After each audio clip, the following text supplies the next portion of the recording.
We've got a great slate of games this weekend in the NFL, including some teams playing their first division games of the year. The Bears are in that camp, and they head into a rough stretch as Caleb Williams scratches his head. A new offensive coordinator, Shane Waldron, was fired. Thomas Brown takes over play-calling duties, and look at bottom third of the league in those major statistical offensive categories.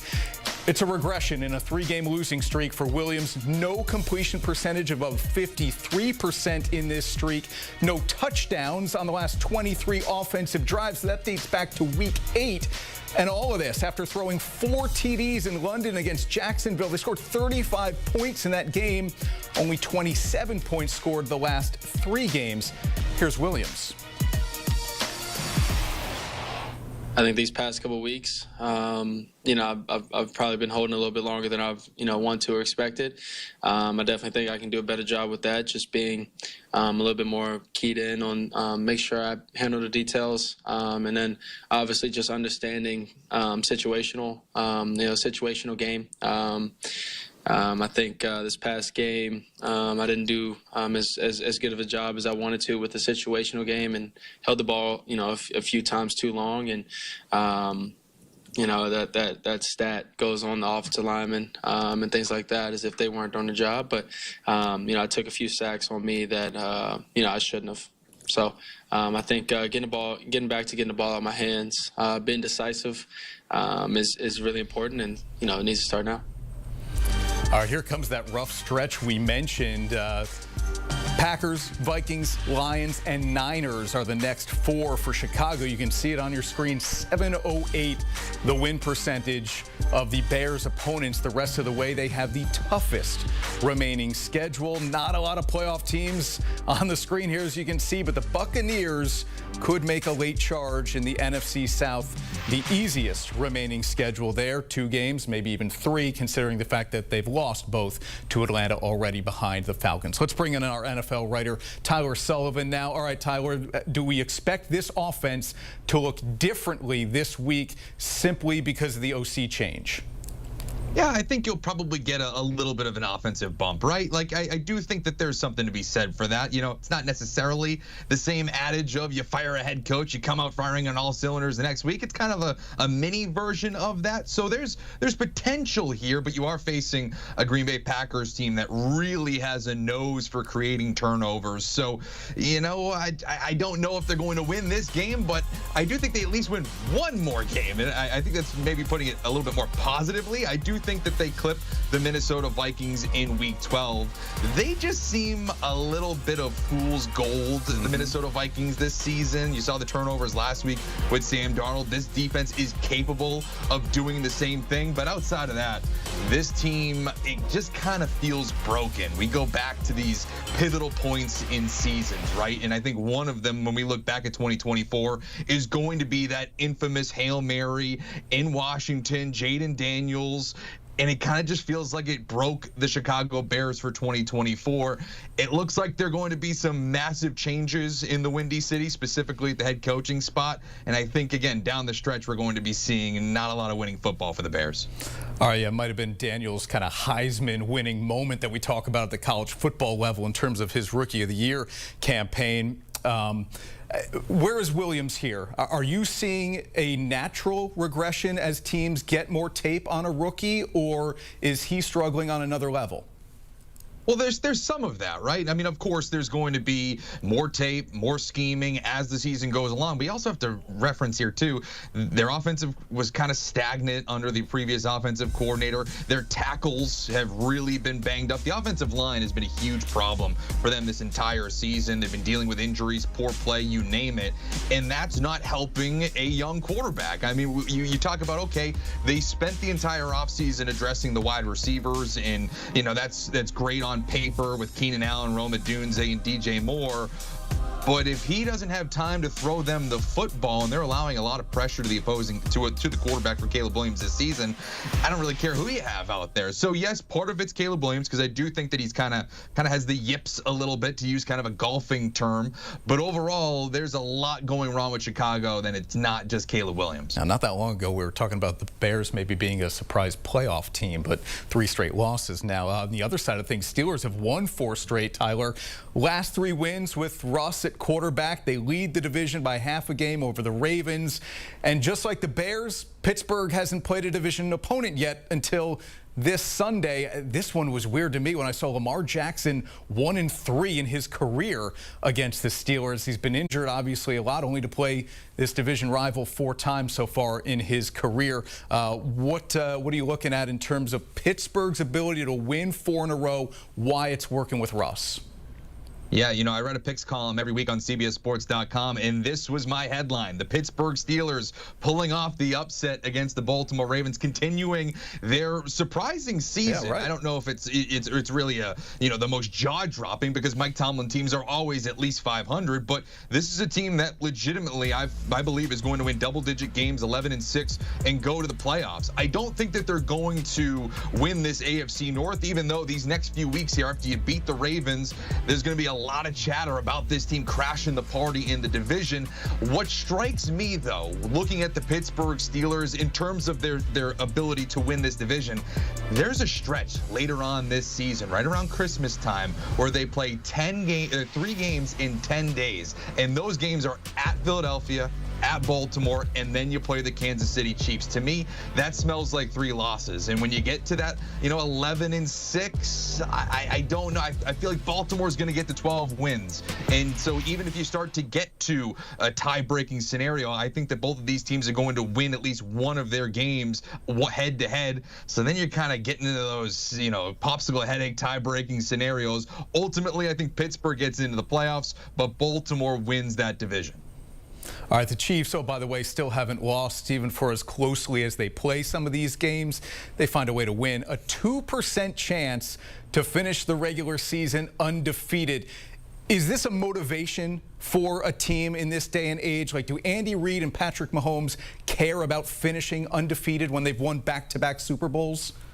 They should, because it's fun. Why not? Yeah. If you're going to own the record books, own the entire book. Try to rewrite the whole thing, right? I mean, of course, we're talking about Patrick Mahomes trying to chase Tom Brady, the Patriots dynasty, and all that stuff. You know what's one thing that they did do? They did go undefeated in a regular season, and they did three-peat. So there's a lot of stuff here that you can kind of, knock them off their pedestal. And to be honest, I believe that they do it. I actually think that this team's going to go 17-0. I'm not just saying that for the clicks. This is the week, right? We're all circling it. It's the most hyped game of the season, and luckily for us, it's on CBS.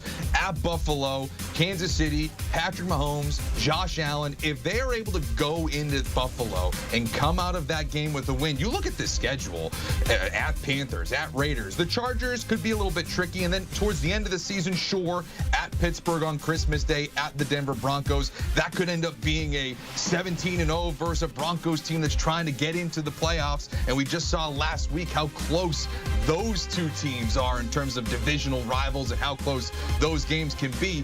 But you mentioned it, Chris. Even when the Kansas City Chiefs don't look like the Kansas City Chiefs, the back-to-back Super Bowl champions, they find ways to win. I mean, this was ridiculous last week, right? They were dead to rights. And then all of a sudden, they're blocking a field goal to win. So when you have all of those those intangibles, those traits in your back pocket, with Patrick Mahomes not necessarily playing to his highest caliber, at some point, that switch is going to be flipped. You're already starting to see it with Travis Kelce playing better over the last few weeks. DeAndre Hopkins got a couple of touchdowns in that game against the Buccaneers. It's going to start clicking for this Kansas City offense, and look out once that happens. All right, so you're saying even though we sadly lost Mercury Morris this year, no one from the 72 Dolphins needs to worry about anointing the next guy to pop champagne when the Chiefs lose? I don't think so. I think it might be Kansas City that's popping the champagne. Okay. You need champagne for a different reason when you watch the Jets. But they do have an easy road the rest of the way, right? There's only one team 500 or better remaining on the schedule. And our Pete Prisco called this game against the Colts an elimination game. What's your outlook on the Jets at 3-7 here? Yeah, I would agree with that. I think they end up winning this game. You know, the Colts are kind of a dumpster fire in their own right, going back and forth from Joe Flacco to Anthony Richardson. It just feels like that team's trying to save jobs over there. And it's kind of the same thing here with the New York Jets. I mean, we've already seen them lose a head position with Robert Saleh being fired earlier this year. I just feel like this team is lost. And it's not so much that they're broken like Chicago, like we were talking about earlier. I just think that this team is kind of, you know, in the middle of an ocean without a paddle type of vibes. Sure, they'll beat the Indianapolis Colts. They'll beat a team like the Jacksonville Jaguars in Week 15 in Jacksonville because they're just as kind of pathetic as of an organization so far this year. But outside of that, I really can't get up for the New York Jets to beat any somewhat respectable opponent. They just feel rudderless at times. So I have them losing more than they win, and they are one of the more disappointing teams of the 2024 season and looking outside in on the playoffs. All right, will the boat find land in 2025 for this franchise? I mean, is there a way that they could completely overturn this? Are they keeping Rodgers? I mean, what would you think for 2025? Overhaul, or some of the bigger pieces still stay in place? Well, I think it all revolves around Aaron Rodgers, right? I mean, he's talking about playing in 2025. So if you're Woody Johnson, you've already invested so much in the Aaron Rodgers experiment. They probably do it again. They probably just see what 2025 brings, which I necessarily wouldn't do. And I don't really know what head coach signs on for that. Like if you're like a Mike Vrabel or somebody, you know, that's going to be a hot head coaching candidate, I don't know if this is the job that you want, right? Like there's going to be a lot of very attractive jobs available this offseason in my estimation. You know, I talked about Chicago. I would much rather go to Chicago and coach up that team with Caleb Williams than try to coexist with Aaron Rodgers, and whether or not he likes you or not, and he'll talk about you on a podcast, and whether or not that type of headaches and things like that. I just don't know if I would want to deal with that. So it's going to be interesting to see who signs on for this. But ultimately, I do think they kind of bring the band back together. Maybe they draft a quarterback to kind of usher in that next era slowly but surely. But overall, I think it's going to be more of the same in 2025 for New York. So maybe dashing the hopes of Deion Sanders or Bill Belichick to the Jets. All right, how about the Bucs? Can we talk ourselves into the Buccaneers winning the NFC South? When you look at their path, is it clear enough for them to overcome really what's essentially 3 games, Tyler, behind the Falcons? Right. That's what's going to be tricky here, right? I think that the path ahead is ridiculously easy for the Tampa Bay Buccaneers. And, you know, I think that they're going to win a lot of these games, get to 10 wins, but I don't know if that's going to be enough to get them to the AFC South title. Now, I think that they might be able to squeak in as a 7th seed because, again, you're getting 10 wins, kind of hollow wins. If you look at these opponents, again, you're talking about the Giants, the Panthers, the Raiders, the Cowboys without Dak Prescott, the Panthers again, the Saints at the end of the season, when they probably are packing it in. The only loss that I have here down the stretch is at the Los Angeles Chargers, because to me, they're a bona fide playoff team. They're legit. I think that that's going to be one of the tougher outs for any team down the stretch with Jim Harbaugh leading the way. But overall, this Buccaneers team is going to pile up some wins, get to 10-7. I just don't know if that's going to be enough to win the NFC South. Atlanta, like you said, has the head-to-head tiebreaker after winning both matchups this season. And if you look at their remaining schedule, they have a lot of easy wins here as well. They probably have 3 very winnable lock it, set and forget games. And then the other ones are a little bit of a coin flip. If you just give one of those games to the Atlanta Falcons, well, then they're winning that division. So Tampa Bay sitting pretty in terms of the schedule to get to 10 wins, but I don't know if that's enough to win that division. All right, Tyler, man, we appreciate you. Thank you so much. Tyler Sullivan, our NFL reporter. Hey, the NFL on CBS this Sunday. Whoa, look at the doubleheader. Ravens and Steelers, Chiefs and Bills. Speaking of that Chiefs-Bills matchup, our NFL Today crew in Orchard Park. There's already been a lot of talk about Nate Burleson going through a table. The suits are too good for that, Nate. Don't do it, man.